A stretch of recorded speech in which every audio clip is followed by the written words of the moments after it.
আসসালামু আলাইকুম। আজকে আমি শেখ আহমদুল্লাহ ওনার একটা ফেসবুক থেকে একটা পোস্ট যেটা আপনারা দেখেছেন ইতিমধ্যে ভাইরাল হয়ে গেছে। এমনকি আমিও গতকালকের ভিডিওতে বলেছিলাম, ওই পোস্টটা নিয়ে আমি আপনাদের সামনে কথা বলেছিলাম।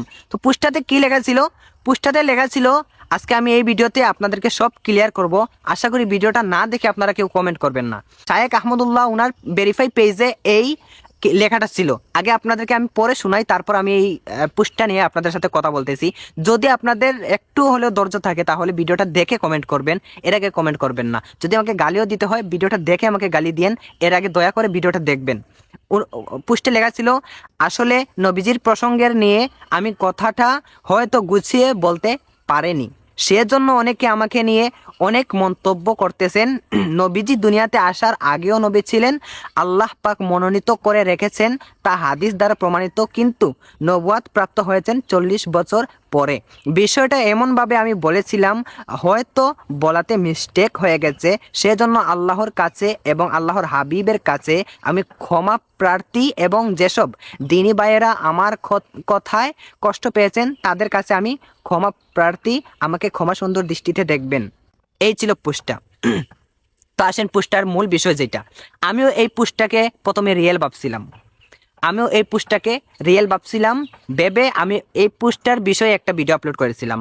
তো আসলে যেইটা সঠিক আমরা ওইটাকে সঠিকই বলবো, যেটা সঠিক না ওইটাকে আমরা সঠিক বলবো না। কারণ যেইটা সত্য না ওইটাকে আমরা সত্য চাপিয়ে দিব না। কারণ আগে আমি এই ভিডিওটা যে করেছিলাম এটা সত্য বলে, তখন আমি আসলে বুঝতে পারি নাই যে এটা কি সত্য না মিথ্যা। আমি মনে করেছিলাম এটা সত্য। তো যাই হোক, আমি এটা বুঝেছি, যারা সুন্নি ভাইয়েরা আছেন, যারা এইটাকে সত্য বলে চালাচ্ছেন, আসলে আমিও যদিও আমি সুন্নি, আমি শেখ আহমদুল্লাহ ওনার বিরুদ্ধেই আমি বক্তব্য করেছি, ওনার বিরুদ্ধে আমি ভিডিও বানিয়েছি। এই জন্য এই নয় যে মিথ্যাটা ওনার উপরে চাপিয়ে দিব, ঠিক আছে? সত্য যেটা ওইটা বলছি। উনি যে 40 বছর পরে নবী হয়েছেন, এর আগে নবী ছিলেন না, ওইটার বিপক্ষে আমরা এখনো আছি। যত পর্যন্ত না উনি ক্ষমা চাইবেন বা উনি কিছু বলবেন, ততক্ষণ পর্যন্ত আমরা এটার বিপক্ষেই থাকবো। তবে এই যে এই পোস্টটার আমরা এখন বর্তমানে আমি এটার পক্ষে না, কারণ উনি এটা লেখেন নাই, এটা সম্পূর্ণ একটা এডিট। আপনারা যারা সুন্নি ভাইয়েরা আছেন, আপনারা দয়া করে শায়েখ আহমদুল্লাহ ওনার ভুল ধরতে গিয়ে আসলটা রেখে এটাতে আপনারা টানাটানি করবেন না। আর এটা আসলে একটা ফেক। এটা চাইলে আপনিও পারবেন, এটা চাইলে আমিও বানাতে পারবো। আসলে আমি এটা বুঝেছি, হয়তো একটু দেরি হয়েছে, যার কারণে আমি আবার এটা পোস্ট করেছি। আবার পোস্ট করাতে আপনারা ভাববেন না যে এটা আমার দুর্বলতা। আমি যেটা সত্য ওইটা সত্যভাবে তুলে ধরেছি। একটা মিথ্যা জিনিস আমি সত্যভাবে চালিয়ে দিতে পারি না।